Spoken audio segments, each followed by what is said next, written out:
Live from the world's capital markets, here are the latest financial headlines brought to you by News Factory. Hello and welcome to Monday's Daily Financial Review. Here's what's making the headlines in the markets today.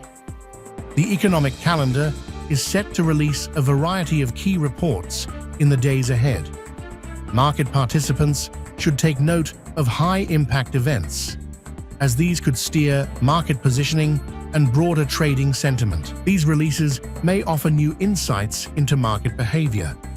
Watching closely for reactions and adjusting your plan can enhance your investment approach. Those were today's major economic events. And now, moving on to world financial headlines.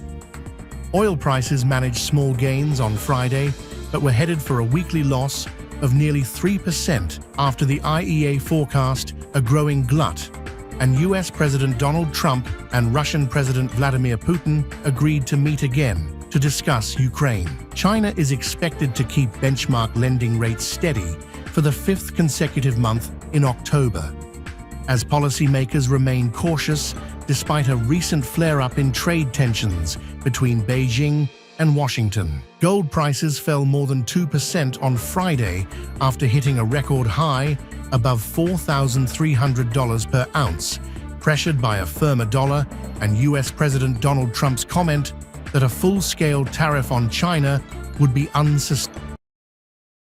Coming up, the choices from our chief analysts for today.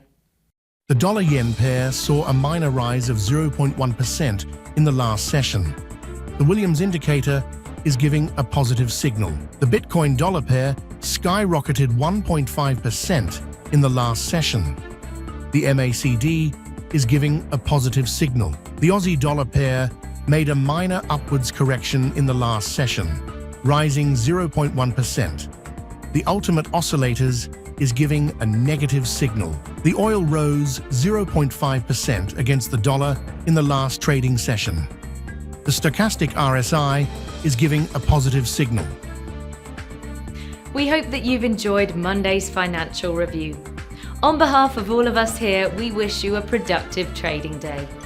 Be sure to join us tomorrow morning for the latest news and events from the financial markets.